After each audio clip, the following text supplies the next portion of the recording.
Hello and welcome to this Black Talk Radio News Commentary. My name is Scotty Reed. On this particular episode, we are going to take a look at some criticism about human rights abuses lobbied at China, which the Chinese Communist Party is about to have its 100-year anniversary. And so we have this U.S. representative out of Wisconsin by the name of Mike Gallagher, a suspected racist. Again, I'm not calling him a racist. I just suspect him of practicing racism because of some of his views. But this guy is now taking aim at China, which, that seems to be his thing, as he's been complaining of late that the United States is losing the quote unquote Cold War against China. All right, so we're going to take a look at a number of different things that I want to share with you. But first, we will start with this article on Fox News, which has quotes from him. So says the Chinese Communist Party condemned by bipartisan resolution for 100 years of human rights abuses. Lawmakers say they look forward to the day that the Chinese Communist Party no longer exists. And I'm sure the feeling's mutual, but whatever. All right. So it says, in preparation for the Chinese Communist Party's centennial anniversary next week, a bipartisan group of lawmakers submitted a resolution Friday condemning China's human rights abuses over the last 100 years. Led by Wisconsin Republican Mike Gallagher, the resolution lists atrocities committed by the CCP against its own people dating back to 1930 and pledges to stand with the Chinese people in their struggle for liberty. The resolution was co-sponsored by Republican Representatives Mike McCall of Texas, Elise Stefanik of New York, and Brian Fitzpatrick of Pennsylvania. 3 Democratic House members also signed on to the bill. Representatives Ruben Gallego of Arizona, Josh Gottenheimer of New Jersey, and Jared Golden of Maine. More than 30 instances of human rights abuses were listed by the lawmakers, ranging from the annexation of Tibet in 1951 to the grotesque human rights abuses against the Uyghurs in Xinjiang starting in 2017. The House of Representatives condemns the Chinese Communist Party for 100 years, a gross violation of human rights, including repression, torture, mass imprisonment, and genocide, Gallagher wrote in the resolution. All right, so let me stop it right there before we jump to some of these other items that I would like to share with you. We just had the 100-year anniversary of the Tulsa race massacre, where you had a bunch of white supremacists target the Greenwood district of Tulsa, Oklahoma, which was a black district, rich or wealthy, well-to-do black folks, as well as a lot of poor black folks as well. I don't call it Black Wall Street because I don't think that Wall Street is something to emulate. You want to talk about human rights abuses and what have you, but that's neither here nor there. But we just had that anniversary. And of course, the United States government's been around a lot longer than 100 years, and it is rife with human rights abuses. And anybody who tries to deny it is just a liar, suspected racist. So let me go ahead and share some other information with you on this subject. So I looked up incarceration rates by country. Now, I pretty much knew this information from my work with New Abolitionist Radio to bring attention to the 13th Amendment of the United States Constitution, which does not, contrary to popular belief, does not abolish slavery, but simply transform the institution of slavery from plantation slavery to prison slavery. And there's been many books and documentaries written about it. But let's look at incarceration rates by country 2021. It starts off by saying mass incarceration in the United States has led to several issues, including overcrowded prisons, which increase health risks and decrease psychological well-being. Additionally, the increasing number of prisons is putting a significant strain on state budgets.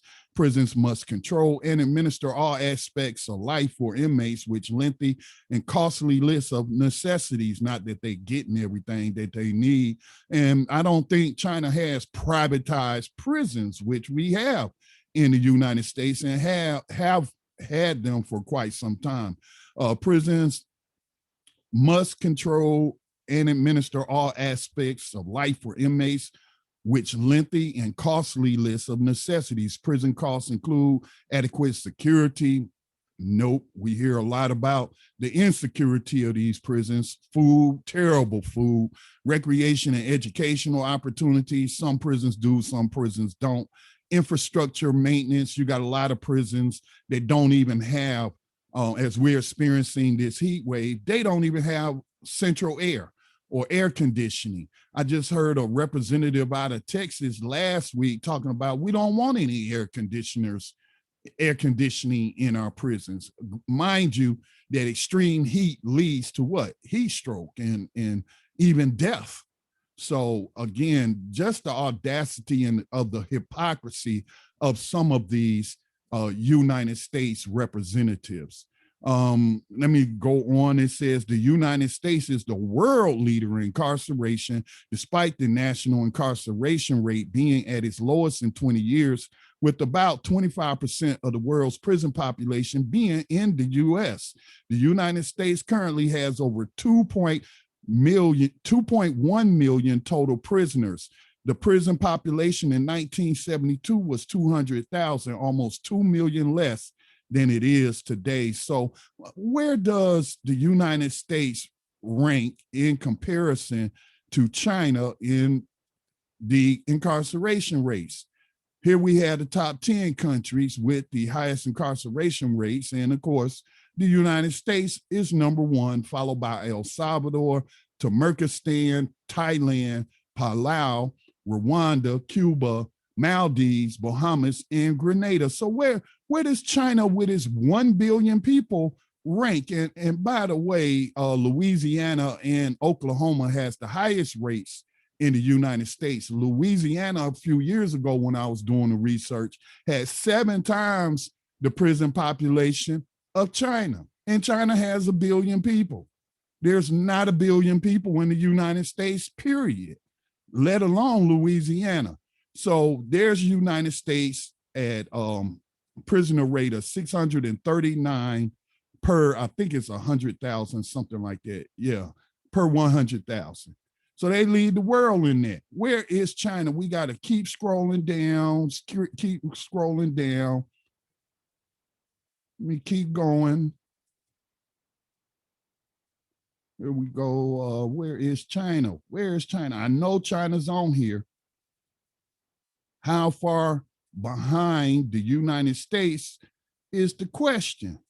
So, I mean, we have gone all down this list, and there's China at 121 people per 100,000. And again, they have a population approaching 1.5 billion people.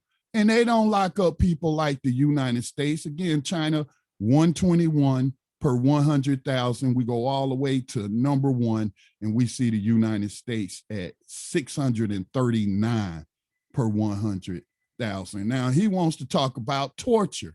Well, on just bringing up the prisons, solitary confinement is torture. It is recognized by the world community as torture. And it is something that's overused by the United States. We've had people, political prisoners, people who were associated with the Black Panther Party, who spent 40 plus years in solitary confinement. So this is Human Rights Watch, and they are pointing to USA and Torture, a history of hypocrisy. You can look that article up if you want to read some of this, but I'll scroll down. And it even points out the claims of those who are, below are some examples of such statements criticizing other countries for using the same techniques. So we're talking about waterboarding. Of course, we know the United States waterboards people. All right. They criticize let me see, who did they criticize for waterboarding? 2000, the State Department's 2003 to 2007 human rights reports on Sri Lanka classified near drowning as among methods of torture. In the reports on Tunisia from 1996 to 2004, submersion of the head in water is classified as torture. And then it gives examples of the United States doing the same stuff. Again, the hypocrisy of suspected racist Mike Gallagher. And I mean, it has a lot of examples. Stress positions, forced standing, forced nudity. So the State Department, again, in 2006, put out a human rights report on Jordan and calling them out for such things. And again, a report by the International Community of the Red Cross said the same about detainees in U.S. custody. Goes on and on. The hypocrisy never ends. Threats of harms to persons and family. All right. Here, the United States made a report about Turkey.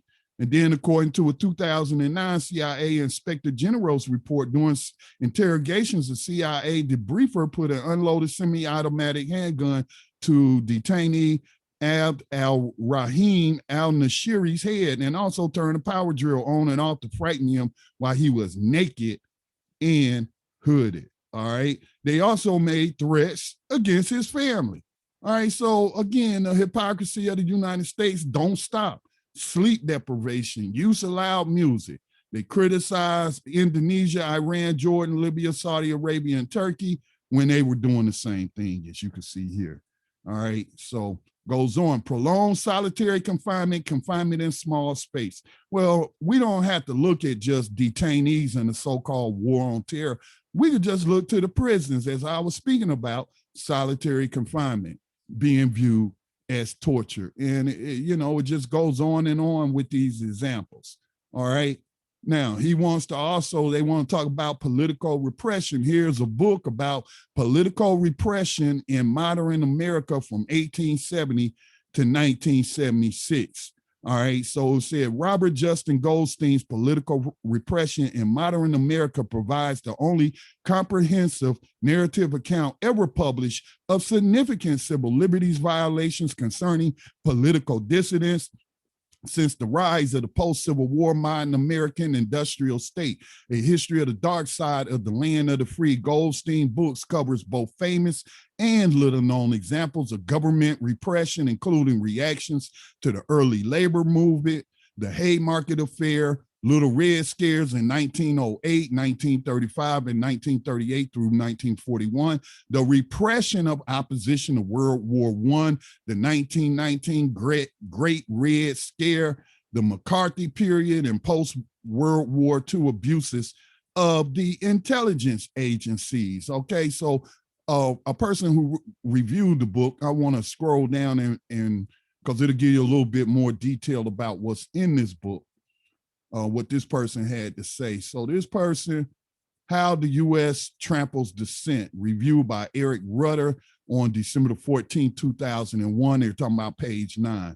The official purpose of President Woodrow Wilson's American Protective League with 350,000 agents by the end of the First World War was to help the government with food rationing, setting up draft offices, and investigating the loyalty of Americans who wish to travel abroad. Another thing I'll point out about Woodrow Wilson, he is the one who reviewed that Klan movie, Birth of a Nation, which was an endorsement of Ku Klux Klan terrorism against African Americans and other non-white people. And Woodrow Wilson was a staunch white supremacist. We don't even have to call him a suspected racist. We know he was a racist based off of the things that he did. It says, in reality, the APL, established in 1917, quickly became a largely out of control, quasi-governmental, quasi-vigilante agency, which established a massive spy network across the land, writes Goldstein. Speaking of spying on American citizens, Eric Snowden. Okay, Eric Snowden, if you don't know who he is, look him up. Whistleblower about the secret government surveillance program the United States had launched after the attack on the World Trade Center on 9/11, 2001.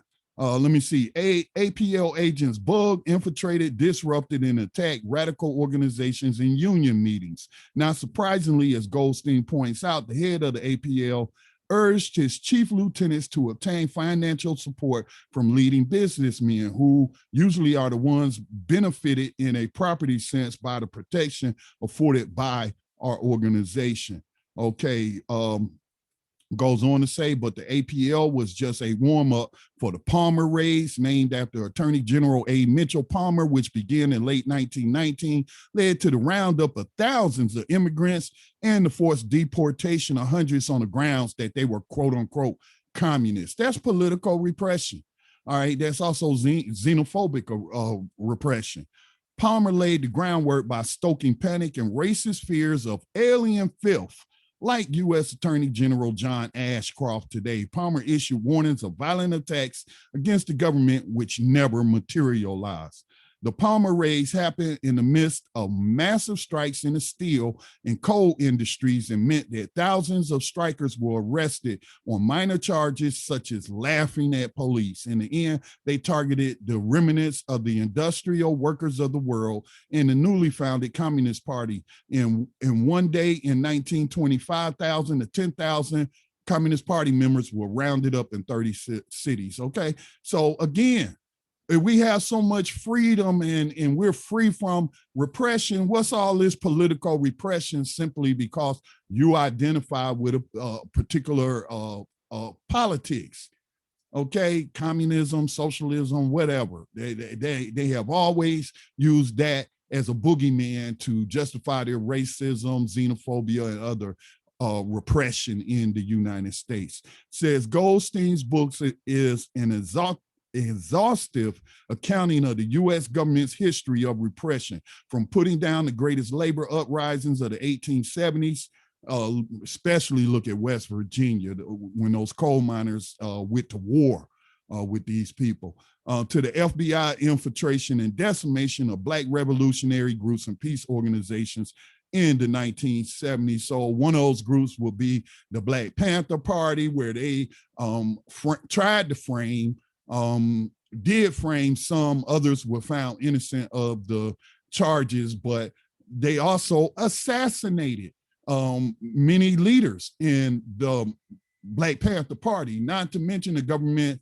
implicity or complicity in the assassinations of Malcolm X, as well as Martin Luther King Jr. Okay, so that's what they're talking about. That's political repression. Again, they labeled King as a communist. They called him a socialist. You know, they used that term interchangeably. And just because he wanted stuff like housing for all, decent housing for all, wages, decent wages for all. All right. And this person who reviewed the book says it shows how politicians justify attacks on civil liberties by appealing to the need for security, but also how they use their expanded powers to go after anyone who dares to dissent. All right, so Mr. Gallagher, interestingly, but not surprisingly, is one of those members of the Republican Party who is engaged in academic repression of critical race theory by, with these attempts to ban teaching on critical race theory as it multiplies across the country, basically using lies. You know, they're telling people. I had one imbecile today on a video I made about the Japanese American Tommy Kono, who was in a Japanese internment camp, and then I showed the congressional bill that authorized putting people in concentration camps based on their race, simply because they were of Japanese descent. Didn't matter that they were born here, lived here their entire lives. And I had this imbecile try to say, oh, this is a Marxism and it's teaching people that white people are bad and to hate white people, and it does nothing of the sort. Marxism has nothing to do with it, but since when has, telling lies not been in style for these people. They love to lie because the truth, the truth will expose them for what they are. So, they engaged in Nazi-like behavior, perpetrating big lies about stuff. So suspected racist U.S. Representative Mike Gallagher is one of those. Wisconsin Republican U.S. Representative Mike Gallagher sent a letter to the Secretary of Education, Miguel Cardona, on May the 3rd, expressing his concern about racist instruction in schools. The Department of Education, Gallagher wrote, should be prioritizing helping students recover from the devastating impacts of school closures during the pandemic. I am concerned that you would instead prioritize racist pedagogy and anti-American revisionism through your recently proposed rule on American history and civics education under auspices of culturally responsive teaching. How about just telling the damn truth? A key product of critical race theory, Gallagher wrote. So again, this man don't know what he's talking about. He's just a suspected racist liar. And he wants to take the Communist Party in China's 100-year anniversary to produce some propaganda while being hypocritical and not even wanting anyone to discuss or be educated on the numerous human rights abuses of the United States since its founding, let alone in the last 100 years. All right, this has been Scotty with a Black Talk Radio News commentary. Please support the production of independent Black media by supporting the BlackTalkRadioNetwork.com platform, which is managed by the nonprofit Black Talk Media Project. You can make a donation, tax-deductible donation today. Peace and blessings.